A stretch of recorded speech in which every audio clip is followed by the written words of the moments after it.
Oke.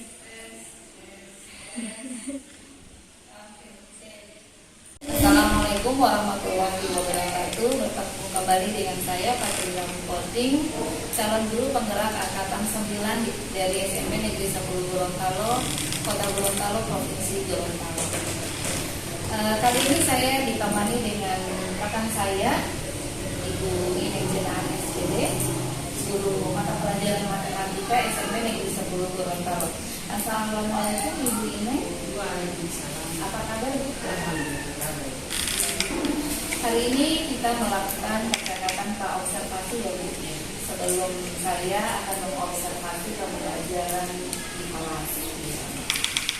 Adapun tujuan observasi kelas untuk yang akan saya lakukan itu untuk mengetahui atau mengevaluasi jalannya proses pembelajaran yang akan Ibu lakukan di kelas.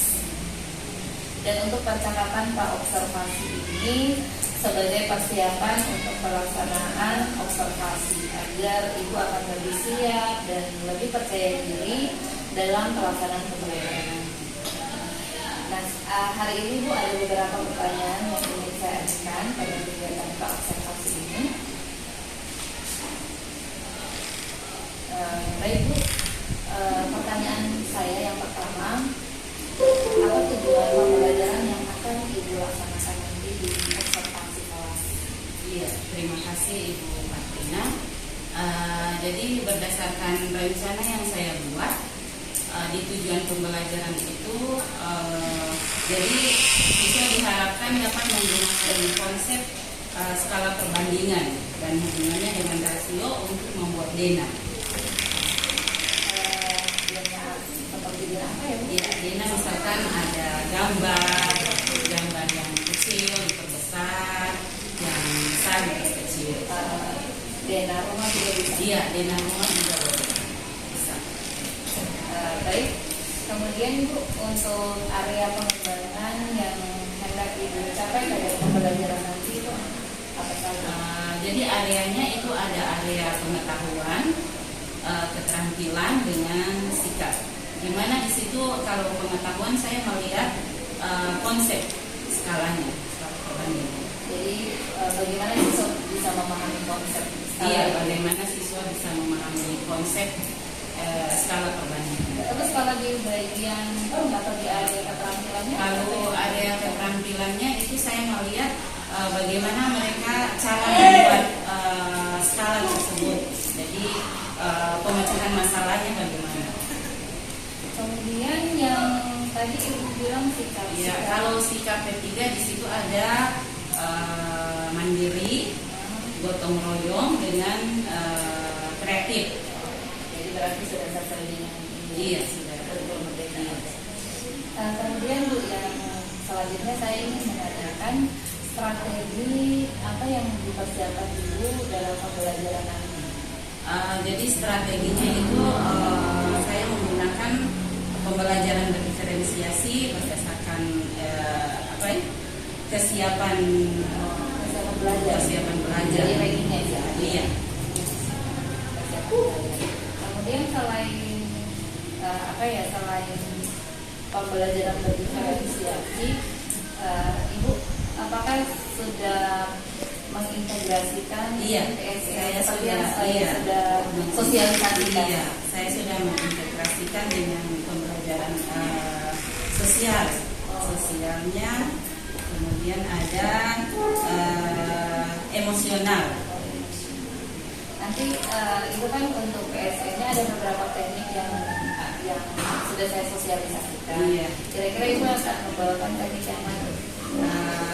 Saya akan membawakan teknik yang Kan ada teknik stop. iya, saya ada standing stop. Oh iya, insya Allah. Jadi Ibu akan membawakan teknik stop. Oke, selanjutnya mungkin metode atau model. Kalau modelnya itu saya menggunakan pembelajaran langsung karena di situ akan mempraktekkan langsung bagaimana cara menggunakan skala itu. Kemudian kalau metodenya ada diskusi, tanya jawab. Jadi Iya, sampel belajar ada metode yang kita gunakan. Berarti di situ siswanya dibagi Iya, pada kelompok ya? di situ saya sesuai dengan asesmen awal, saya sudah membagi mereka sesuai dengan kemampuan anak-anak. Jadi, sudah bentuk kelompok. Terima kasih Bu untuk hari ini Pak observasi. Insya Allah nanti kapan Iya. Insya Allah minggu ini bisa. Insya Allah nanti ketemu lagi di kelas. Iya, insya Allah kita ketemu di kelas nanti. Iya. Terima kasih Bu. Assalamualaikum.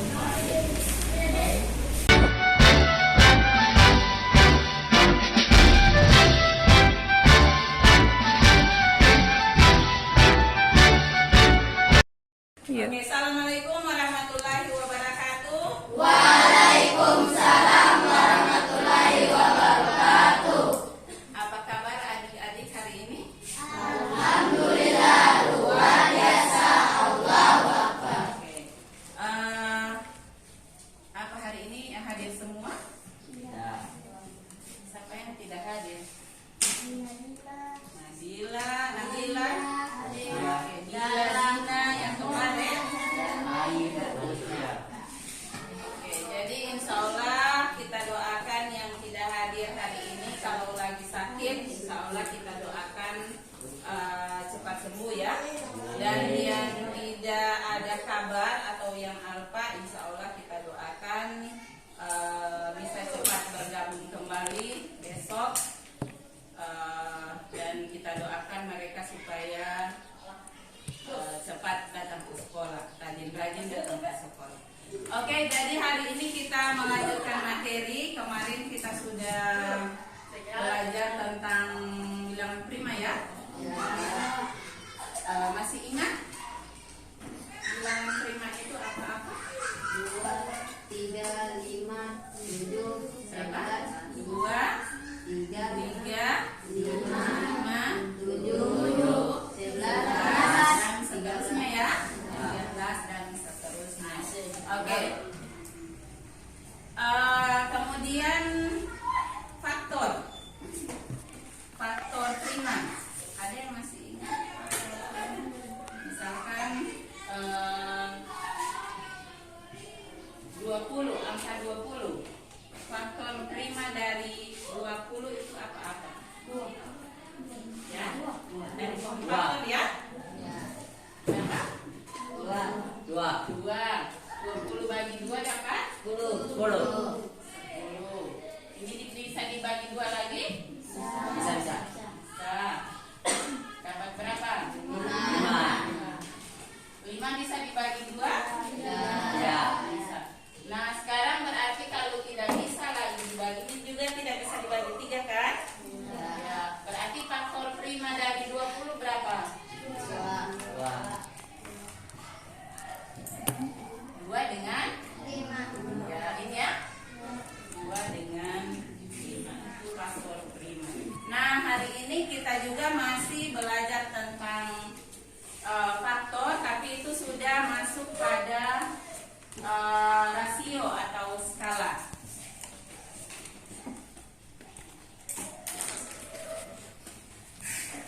Nah, adapun tujuan pembelajaran pada hari ini itu dengan menggunakan konsep skala perbandingan dan hubungannya dengan rasio untuk membuat dena pada peta dan pemecahan masalah. Jadi ini tujuan yang akan kita capai pada hari ini.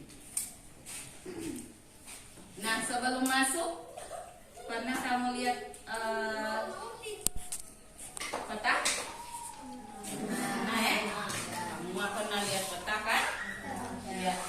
Ini peta apa ini kalau mau dilihat? Ada kota barat, kota timur, kota selatan. Berarti ini peta apa? Gorontalo ya? Lupa. Ini ada kota Sipatana.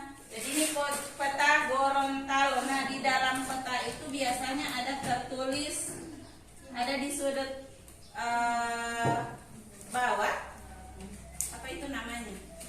Skala ya? Ya, ada tertulis biasanya banding 10.000. Pernah lihat di sudut? Ya, itu namanya skala. Jadi hari ini kita akan belajar skala. Nah,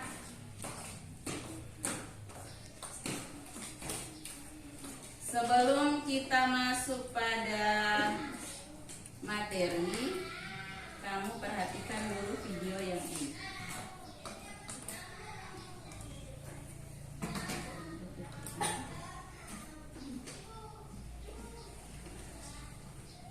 Kamu simak video ini. Ada kalanya kita ingin menggambar satu objek yang berbentuk bersama dengan kata standarnya. Namun ada kalanya objeknya jauh lebih kecil atau jauh lebih besar. Sehingga di sini kita butuh skala agar objek yang terlalu kecil bisa diperbesar dan objek yang terlalu besar bisa diperkecil.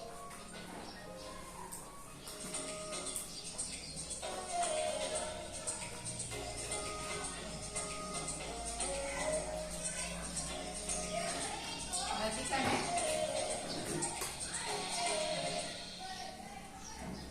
Orang pada umumnya seringkali menentukan skala pada pembuatan peta.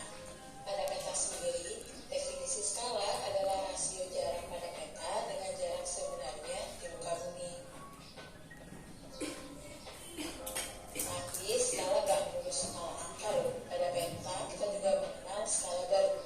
Di sini setiap panjang satu strip pada peta mewakili 50 km pada gambar.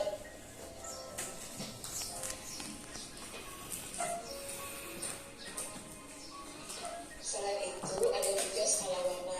Di sini, warna hijau mewakili ketinggian lokasi yang lebih rendah dan warna merah menunjukkan lokasi yang memiliki ketinggian tinggi.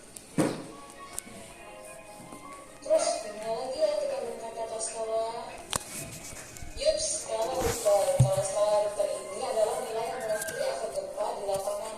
Intinya, skala itu merupakan satuan untuk memudahkan kita, para teknisi, menavigasi keadaan lapangan ke media lain. Misal di sini adalah kertas. Di sini ukuran bunganya 5 cm. Karena ukurannya terlalu kecil dan apabila digambar 5 cm menjadi 10 cm.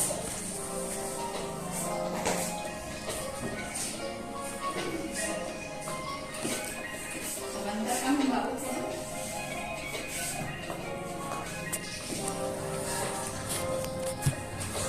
Ada bentuk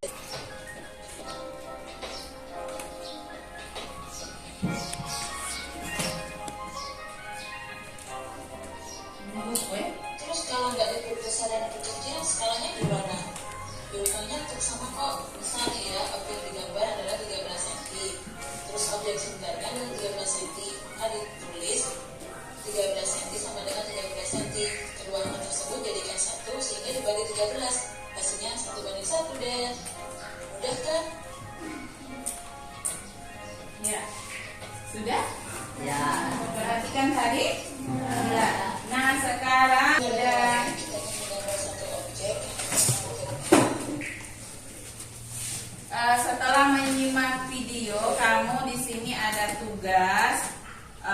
Kamu akan mencari misalkan apa benda-benda yang di sekitaran kamu sini. Kamu ukur ukuran sebenarnya berapa, kemudian kamu pakai skala berapa. Jadi ukuran pada gambarmu berapa. Oke, silakan kalian pilih benda apa saja yang di sekitaran kamu sini. Terserah mau apa, kamu pilih apa di atas meja, yang ada di atas meja atau yang ada di sudut sebelah sini, terserah, silakan. Sesuai dengan yang di video tadi. Oke, coba silakan. Jadi udah ada yang udah kayak tadi udah DP tinggi yang DP tinggi berapa dong? 16.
gorengan satu.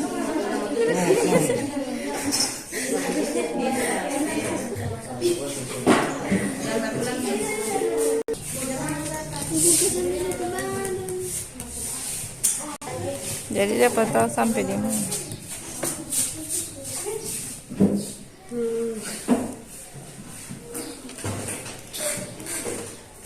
Berapa nih?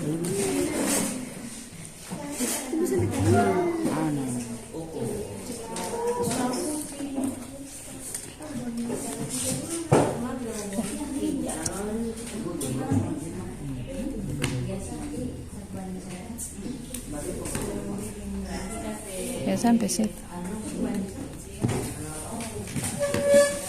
Sampai belum sini. Sampai mana? Jadi DP ini sampai situ.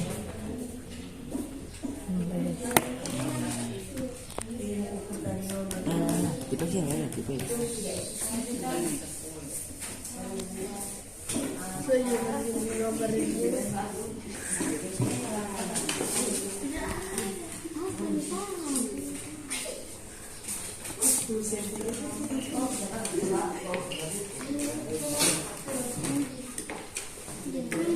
Baru lebar lebarnya 5 kali kan. Tuh, boleh pakai.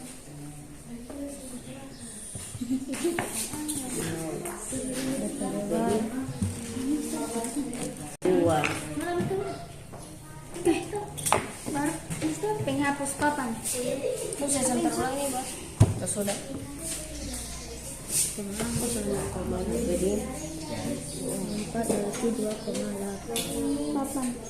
Oke, sudah. Manis ya?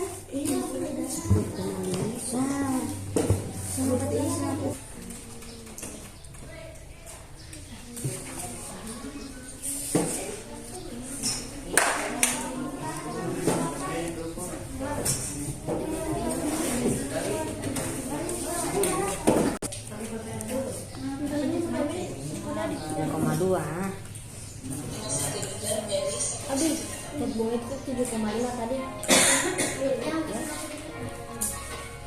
1, 2, Wah, tidak pas. 4.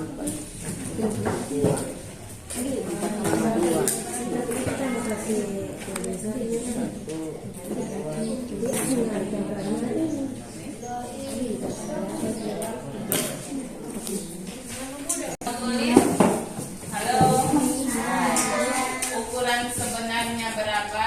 Kalau yang tadi kan 10 cm toh. Baru ukuran digambar itu 5 cm. Itu ukuran digambar. Jadi ukuran sebenarnya dibagi ukuran pada gambar. Berarti dia di sini. Halo. Berarti 1.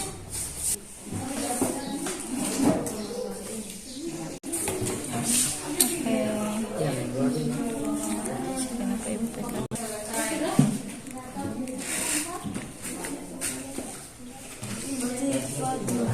Mesinnya juga satu lah ya. DP benda asli taruh situ. Boneka sudah.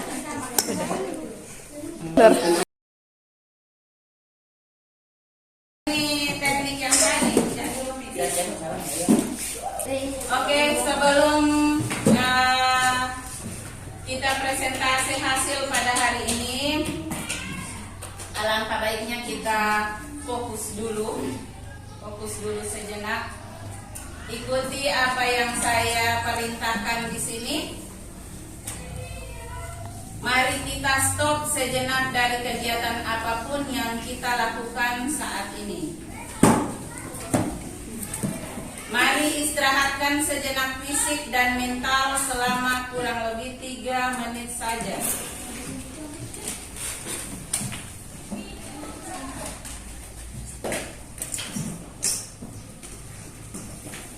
Sebelum mulai, silakan adik-adik duduk senyaman mungkin.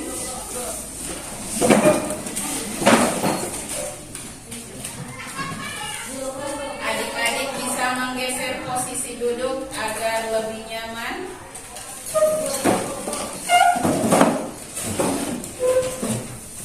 Ya. Cobalah duduk tidak membungkuk. Tetap tegak, tetapi bahu rileks. Rasakan kursi yang oke, pasangan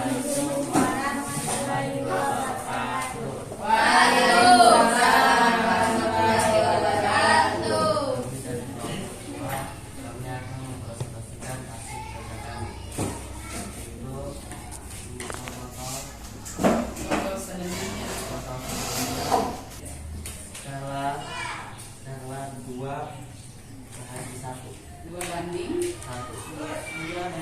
satu. Jadi skalanya 2:1. Oke, sudah. Ya. Terima kasih dari perhatiannya. Assalamualaikum Satu. Oke, berikan aplaus buat presentasi yang sangat bagus. Kemudian kelompok berapa yang duluan tadi? Kelompok 1. Oke, silakan kelompok 1 maju di sini.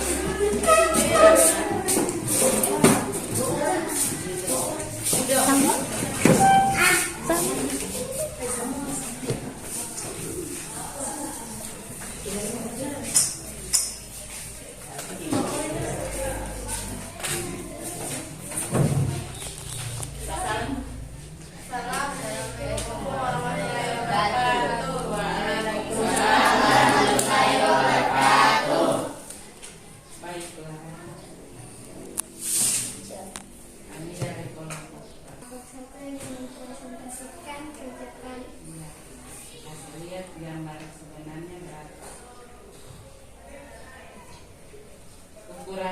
Ukuran ini berapa? 15. Ukuran boneka. 15. Oke, ukuran di gambar tetap 15. Iya. Baru baca. Salah 1:1. Iya, 1:1 karena mereka tetap menggambar ukuran sebenarnya ya. Jadi dia ukuran sebenarnya digambar juga ukuran sebenarnya 15 cm. Berarti skalanya berapa? 1:1. Benar ya? Ya. Oke, sudah? Iya. Pasang. Terima kasih ya. Terima kasih.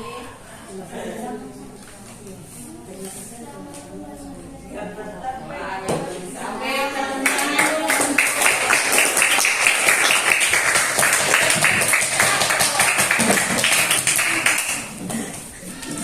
Usah takut-takut. Oke, silakan. Oke,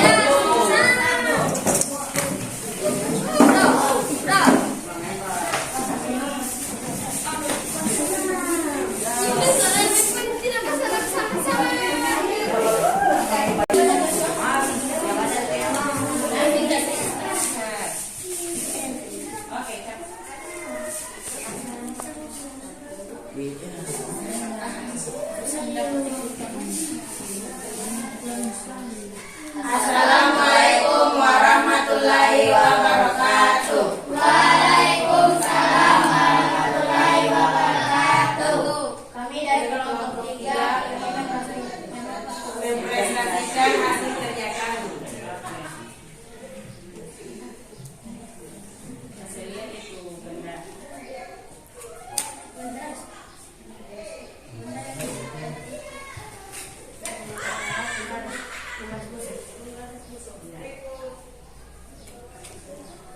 Gambar itu boneka mana? Hasilnya bonekanya. Nah. Boneka ukurannya berapa? Yang ukuran sebenarnya boneka 9 cm. 9. Kalau ukuran pada gambar 4,5 cm. 4,5 cm. Berarti skalanya 2/1. iya, 2/1. Ya. Berarti skalanya 2:1 ya? Ya. Oke. Skala yang diperbesar. 1.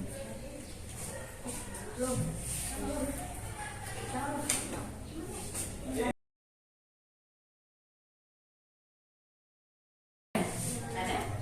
Ada. Iya, baca.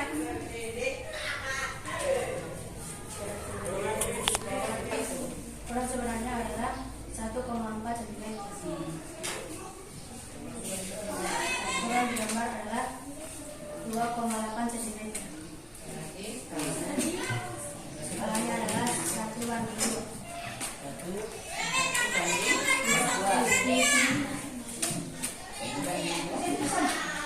Diperbesar. oh diperbesar ya. Oke. Sudah selesai? Ya, tepuk tangan dulu untuk kelompok. Tentang skala pada gambar.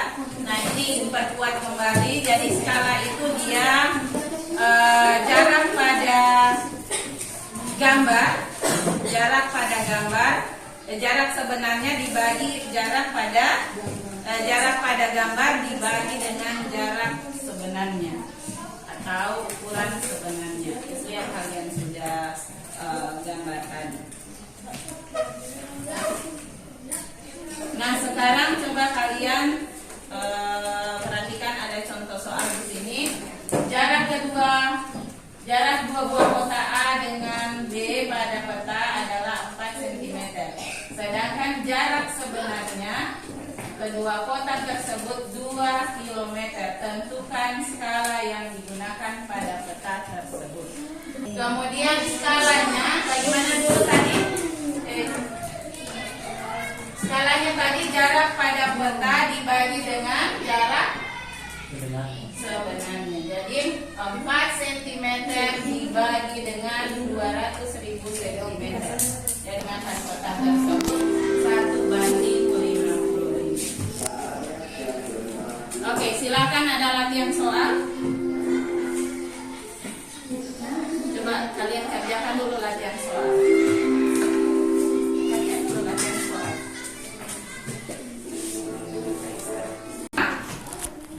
Sekarang apa yang kalian pelajari pada hari ini?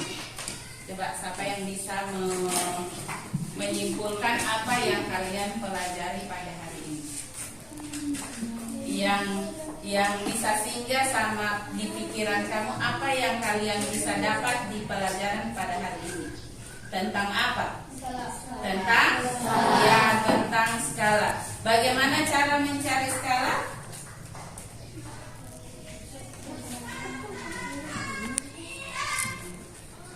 Bagaimana?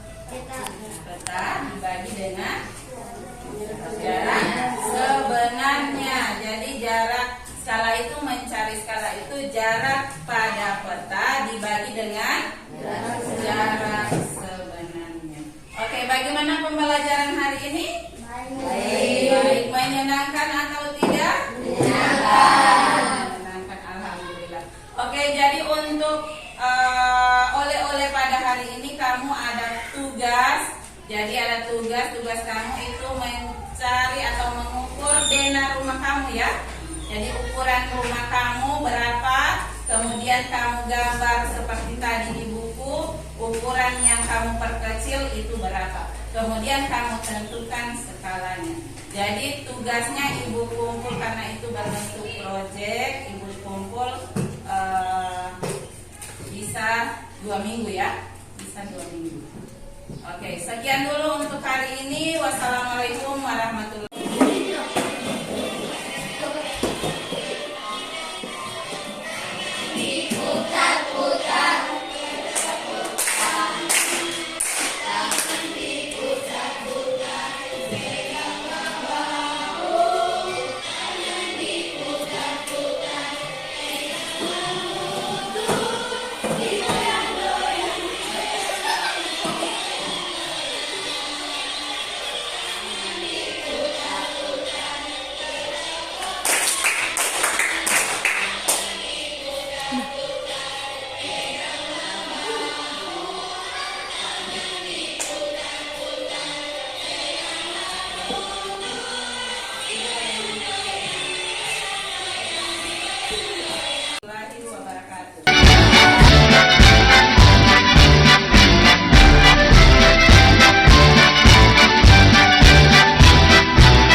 Di situ saya membelajarkan siswa sesuai dengan kemampuan awal yang dimiliki oleh siswa, di mana kemampuan itu saya ambil dari asesmen awal yang telah saya lakukan. Kemudian dalam pembelajaran itu saya mengelompokkan siswa menjadi 3 kelompok. Yang pertama itu kelompok pertama itu kelompok yang siswanya kemampuannya di bawah. Kemudian yang sedang, yang belum siap, kemudian yang siap dan sangat siap. Jadi ada 3 kelompok. Nah, dalam pembelajaran itu di dalam proses pembelajaran untuk kelompok 1 ini, kalau saya ambil skalanya itu saya suruh buat mereka skalanya 1:1. Jadi itu mungkin yang level masih di bawah, ya. Kemudian kalau yang sedang itu mereka menggunakan perbesaran.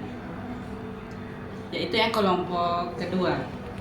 Kemudian yang ketiga itu yang levelnya sudah di atas, mereka menggunakan skala yang terbesar. Jadi seperti itu. Kemudian di situ juga saya melihat keterampilan dalam kelompok itu, saya melihat keterampilan mereka. Kemudian ada sikap dari P5 yaitu bernalar kritis, kreatif dengan gotong royong. Itu yang saya nilai. Nah, dari pembelajaran itu setelah berkelompok, mereka mempresentasikan hasil yang mereka sudah buat di kelompok, mempresentasikan masing-masing kelompok. Kemudian setelah itu saya menyuruh menyimpulkan dari masing-masing kelompok. Nah, dari kesimpulan yang mereka buat saya berikan penguatan setelah itu. Nah, dari situ saya ingin melihat kemampuan, ketercapaian pembelajaran pada saat itu. Saya menggunakan tes. Nah, dan alhamdulillah pembelajaran saat itu sesuai dengan tes yang saya ambil. Alhamdulillah tujuan pembelajaran pada saat itu tercapai. Oke, baik Bu. Jadi setelah refleksi Ibu tadi, saya mengambil ini ya, saya menganalisis dari pembahasan atau penyampaian Ibu tadi. Berarti di pembelajaran itu Ibu melaksanakan pembelajaran yang berdiferensiasi berdasarkan pengelompokannya berdasarkan kesiapan belajar. Nah, tadi disampaikan bahwa untuk kelompok pertama itu menggunakan skala 1:1. Itu artinya gambar asli dengan yang ininya sama. Oke. Kemudian yang kedua, di kelompok kedua itu adalah skala perbesaran. Kemudian yang kelompok 3 skala perkecilan. Nah, kenapa sampai Ibu mengatakan bahwa yang sudah sudah siap belajar itu dengan yang perbesaran, kemudian yang sangat siap itu dengan perkecilan? Apa yang membedakan dengan yang 1:1 tadi? Nah, jadi levelnya itu kan rendah. Jadi untuk yang 1:1 itu mungkin mereka masih belum perbandingannya. Tidak menghitung perbandingannya tidak ini. Oke. Jadi kalau yang sudah di skala perbesaran berarti itu sudah ada perhitungan mereka. Jadi mereka menganalisis ini mau perbandingannya berapa sih? Jadi misalkan 5 dengan 10. Ini mau perbandingannya berapa? Jadi mereka berpikir di situ. Jadi yang tadi itu ya, menggunakan rasio itu berarti tercapai di situ. Menggunakan rasio untuk pemecahan skala. Nah, jadi skala yang tadi diperbesar berarti dengan adanya rasio mereka bisa selesaikan. Oke, baik Bu. Kemudian juga tadi saya dari hasil refleksi dan juga dari hasil observasi yang telah saya lakukan, itu alhamdulillah semua siswa yang ditugaskan semuanya bisa melakukan presentasi di depan. Iya, mereka semua maju ke depan kan. Waktu itu ada yang pegang boneka dengan alat yang Tumbler. Jadi mereka pakai di saat mereka diskusi. Jadi di saat diskusi itu saya melihat di kelompok 1 itu yang skala 1-1 mereka menggambar HP. Jadi HP yang mereka bawa. Kemudian yang kelompok 2 yang perbesaran boneka ya, iya. boneka yang ada di kelas. Ya, yang kelompok 3 menggunakan tumbler. Tumbler yang besar.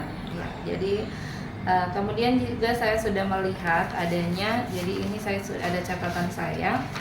Jadi untuk pengetahuan ya, di mana Ibu menginginkan pemahaman konsep oleh siswa. Nah, saya juga sudah melihat adanya pemahaman siswa terhadap konsep yang telah Ibu berikan, sehingga mereka mampu melakukan keterampilan membuat skala tadi. Oke, ya. Jadi alhamdulillah pengetahuan dan keterampilannya sudah ada. Kemudian untuk sikap P3 mungkin ada yang bisa Ibu sikap P3 di situ ada yang condong ke diam begitu. Jadi mungkin untuk kreatifnya itu masih perlu ditingkatkan. Oke. Nah, kira-kira untuk meningkatkan untuk meningkatkan potensi anak potensi ini itu tadinya coba jadi ke depannya mungkin perlu bimbingan dari guru atau pendekatan buat anak tersebut. Oke, baik Bu. Selanjutnya ini kan tadi Ibu mengatakan bahwa tujuan pembelajarannya ingin siswa itu mampu menggunakan rasio dalam pemecahan masalah terkait dengan skala. Iya. Nah, tadi kan kalau dilihat dari pengelompokan tadi, otomatis itu kan tidak akan semua bisa. Misalkan yang kelompok 1 dia cuma mampu yang satu-satu. Nah, bagaimana rencana Ibu ke depan supaya semua siswa ini bisa?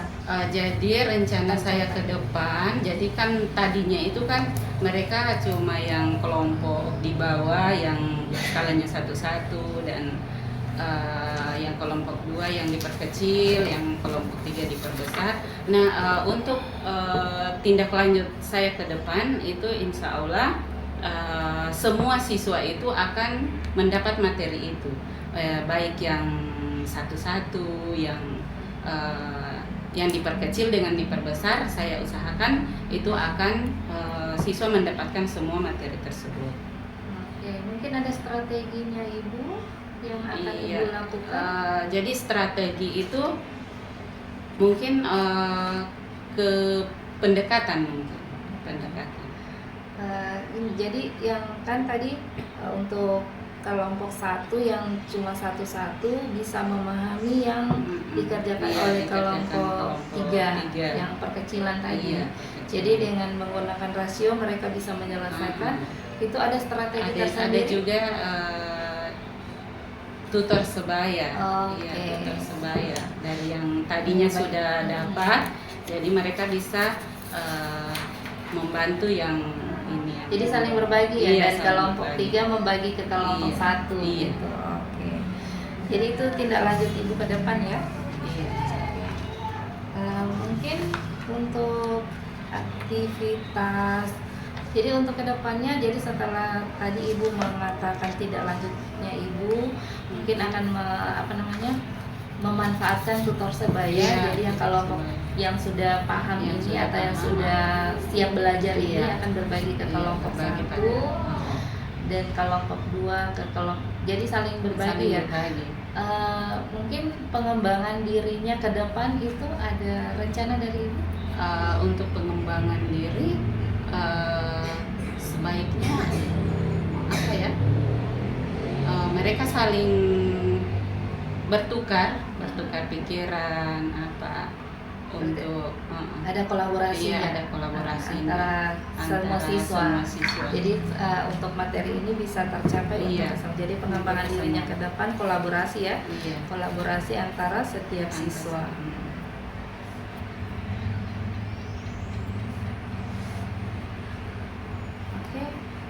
Ibu, mungkin itu yang bisa dapatkan, yang bisa saya tanyakan ke Ibu. Kemudian saya ingin menanyakan lanjutan lagi Bu tentang tadi, jadi kan kita sudah melakukan praobservasi, kemudian observasi, kemudian tadi pasca observasi. Nah, untuk pasca observasi saya rasa sudah cukup semua yang sudah Ibu sampaikan, sampai dengan pengembangan diri ke anak, itu yaitu mengembangkan kolaborasi mereka antara sesama. Nah, sekarang saya ingin merefleksi tentang coachingnya. Jadi Ibu, yang kita lakukan dari pra observasi sampai dengan hari ini adalah coaching. Nah, coachingnya itu saya sebagai coach, Ibu sebagai coachee, jadi seperti itu. Nah, sekarang ingin saya tanyakan ke Ibu, apa yang sudah berjalan dengan baik selama percakapan kita kira-kira dari pra sampai dengan pasca? Iya, alhamdulillah dari pra sampai hari ini itu banyak yang saya dapat dari Ibu terkait dengan bagaimana pembelajaran di kelas. Terus terang untuk saya mungkin itu karena masih banyak belajar, masih banyak yang belum saya ketahui, tapi berkat percakapan atau sharing dari Ibu, banyak yang saya temui di pembelajaran ini. Ya, jadi ini juga terkait dengan kemarin dari mulai penyusunan perangkat, Ya, kita penyusunan sama-sama. perangkat, iya, dari situ. Apalagi yang kemarin itu mungkin baru buat saya, yang teknik stopnya yang saya pakai waktu. Iya, jadi saya lihat bagus juga itu waktu diterapkan ya, diterapkan di kelas untuk teknik stopnya. Jadi untuk disiplin positifnya, jadi melatih mereka untuk fokus. Alhamdulillah. Oke, selanjutnya mungkin masih ada yang perlu kita tingkatkan dari pembicaraan kita. Insya Allah harapan saya ke depan tentunya ini tidak hanya sampai di sini saja. Insya Allah kita ke depannya lebih maju lagi. Insya Allah kita terapkan apa yang kita sudah dapat di sini untuk peningkatan untuk pendidikan ke depan. Jadi sekarang bagaimana perasaan Ibu, ini mungkin pertanyaan terakhir ya. Perasaan Ibu setelah mengikuti coaching dari saya atau mendapatkan observasi dari pra. Yang pra itu kita mulai dari bagaimana kita menyusun perangkat, kemudian bagaimana menentukan strategi sampai dengan pelaksanaan sampai dengan hari ini. Perasaan saya itu alhamdulillah, karena saya di sini merasa mendapatkan ilmu dari Ibu Patrina. Alhamdulillah, perasaan saya itu sangat bersyukur sekali. Apa yang saya tidak ketahui sebelumnya, alhamdulillah dengan adanya ini saya insya Allah bisa belajar. Saya merasa senang. Ya, itu saja. Oke, baik Ibu, terima kasih atas waktunya. Jadi ini mungkin saya mengganggu waktunya Ibu yang lagi ada di luar sekolah. Saya harus jemput karena memang Tidak. Terkait dengan kegiatan saya. Jadi terima kasih atas waktu, kesempatan, dan juga mungkin gangguan-gangguan dari saya. Terima kasih atas waktunya. Terima kasih ya Bu. Assalamualaikum warahmatullahi wabarakatuh. Waalaikumsalam.